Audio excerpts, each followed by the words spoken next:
Hi everyone. I have a lot of things that I've been wanting to talk about, and so I'm just going to work my way backwards with the most recent thing that has come up that I want to talk about, and then go back to some of the other things that I've been wanting to talk about.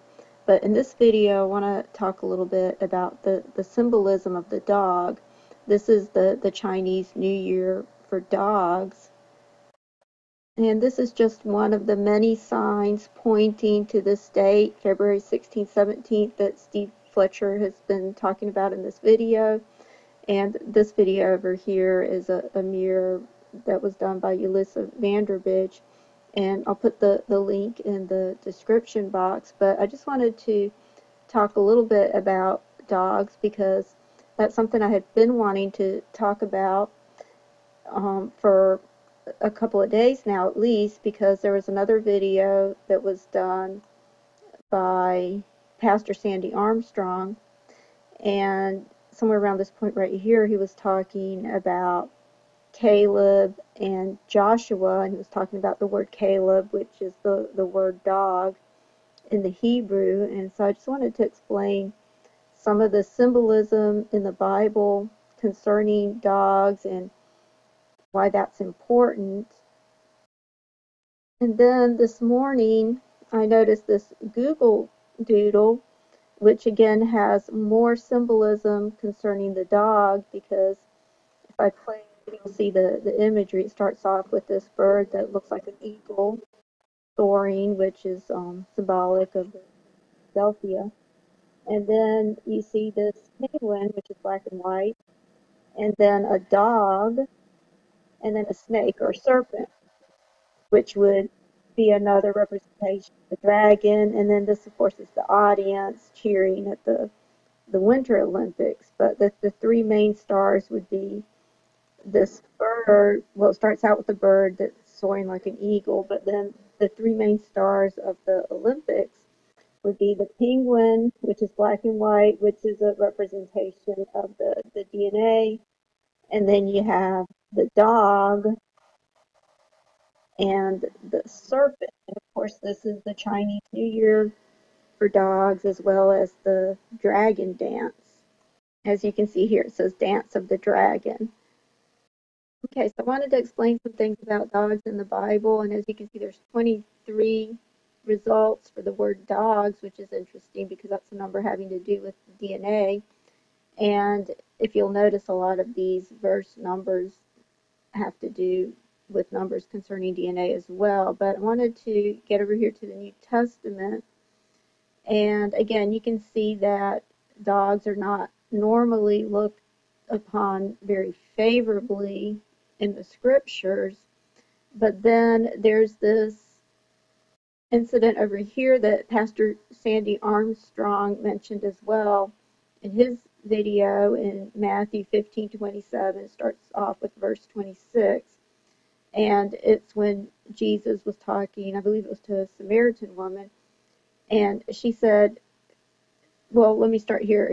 Jesus said, answered her and said, "It is not meet to take the children's bread and cast it to the dogs." And she said, "Truth, Lord, yet the dogs eat the crumbs which fall from the master's table." And I'll just continue with Jesus's reply over here in verse 28. Then Jesus answered and said unto her, O woman, great is thy faith. Be it unto thee as thou wilt. And her daughter was made whole from that very hour. It's very interesting that that comes up in verse 28, because I believe the numbers 27 and 28 represent the years 2017 and 2018. And then again, you see it coming up in verse 27 over here in Mark. It says, But Jesus said unto her, Let the children first be filled, for it's not meet to take the children's bread and cast it into the dogs. And she answered and said unto him, Yes, Lord, yet the dogs under the table eat of the children's crumbs. So again, you see the mention of dogs over here in 7:27. Okay, and I've explained before how the number 727 is the Strong's number for rapture, the word rapture in the Greek.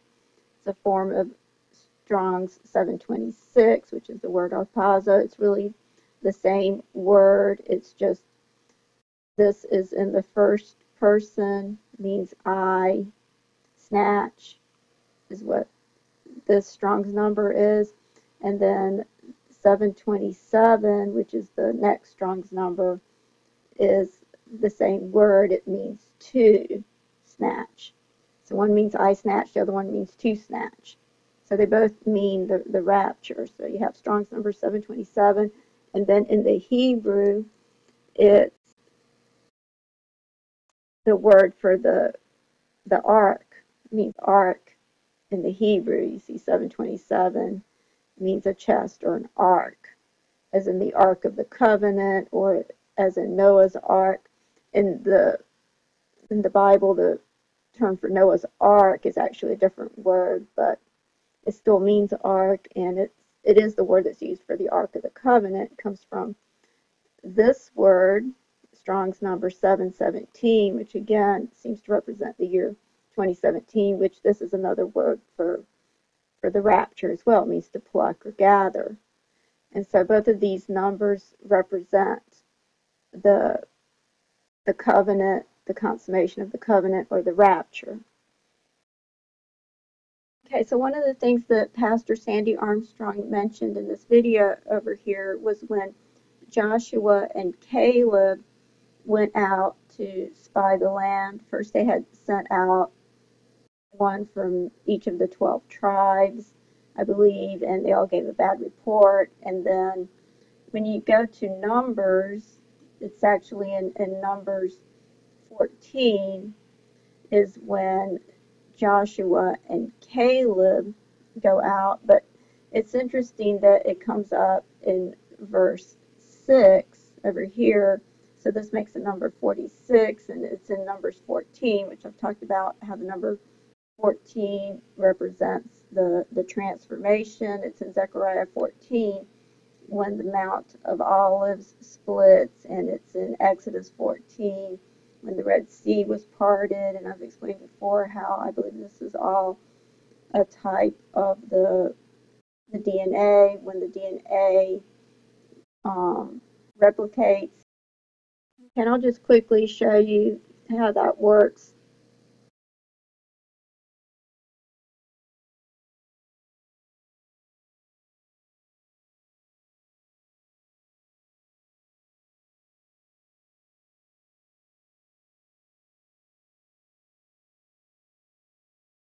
Okay, so as you can see, when the DNA replicates, it unzips or unwinds with this enzyme called helicase that separates the two DNA strands, and then you have the nucleotides added to the leading strand, and each strand gets replicated.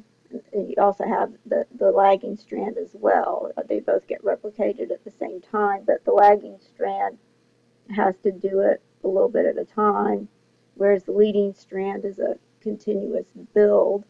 And so that's why it's called the leading strand. And I believe this represents the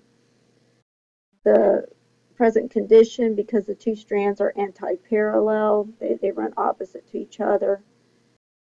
And so I believe that's what's represented by this imagery here as well with the penguin. You'll see that it's black and white, which I believe represents the present condition. I couldn't really talk over the noise that was in the video.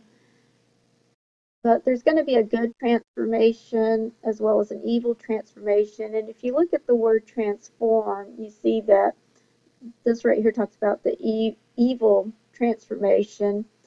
And it comes up again in verse 14. It's in 2 Corinthians 11, which I believe the number 11 represents DNA as well, and I believe the number 14 represents the transformation. And over here it says, and no marvel, for Satan himself is transformed into an angel of light. So this is a transformation of the Antichrist or Satan, and you see that comes up in verse 14.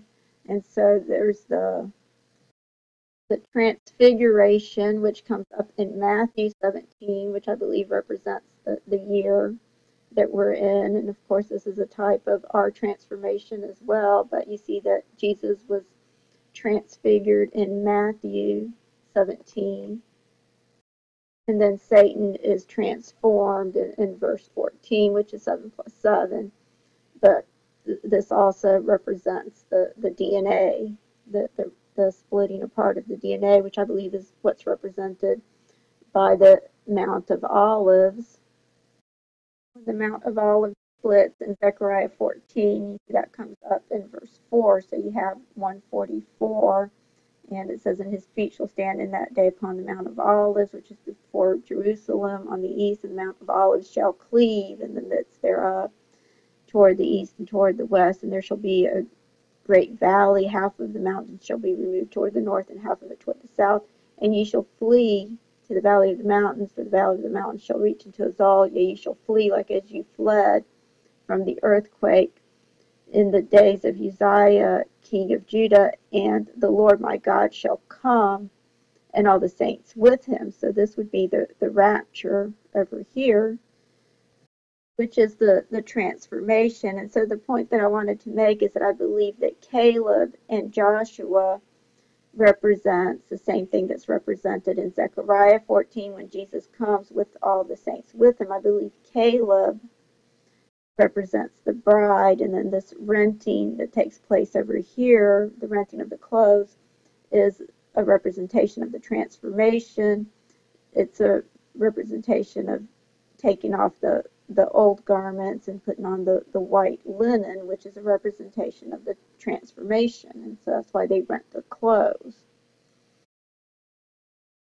Okay, so when you get to verse 24, which is another number having to do with DNA, because Jesus had 24 chromosomes, over here it says, but my servant Caleb, because he had another spirit with him and had followed me fully, him will I bring into the land whereunto he went, and his seed shall possess it. So you see that Caleb has another spirit with him, which would be the Holy Spirit over here in verse 24. Okay, so then it's interesting when you get to verse 40, which makes 144. This is where it says, and they rose up early in the morning and got them up to the top of the mountain, saying, lo, we be here, and we will go into the place which the Lord hath promised, for we have sinned. And so, of course, the mountain would represent Mount Zion, and it's on Mount Zion in Revelation 14 where Jesus is standing with the 144,000. Okay, and then when you get to verse 44, again, it mentions going to the top of the mountain. It says, but they presumed to go up unto the hilltop. Nevertheless, the ark of the covenant of the Lord and Moses departed not out of the camp. And so again, they're at the top of the mountain here in verse 44. So I believe this is a representation of the 144,000. So I believe this imagery here with Joshua and Caleb represents the transformation, especially over here in verse 6, where they rent their clothes. And it also represents the bride. I believe Caleb represents the bride, which Caleb means dog in the Hebrew. And I believe it represents the 144,000. And I just want to quickly mention how you also have the dog over here with the unicorn, which I believe represents Jesus. And you can see all these scriptures over here about unicorns, especially Deuteronomy 33:17 and Isaiah 34:7. I believe it also represents the two witnesses, as I've mentioned before, over here with the constellation Coma Berenices, which I believe represents the capstone, which of course is Jesus. So I've talked about all of this before. But the point that I want to make is that I believe there's going to be a good transformation as well as an evil transformation. I believe they both will take place at the same time. There's the transformation of the Antichrist, which is Satan, that it talked about in 2 Corinthians 11:14. And then there's also the transformation of the bride, which I believe is depicted by the dog in this imagery. And so I believe, once again, the Google Doodle seems to be representing the events that are about to take place. And so I have a lot more that I wanted to share, but I'll have to do that in the next video.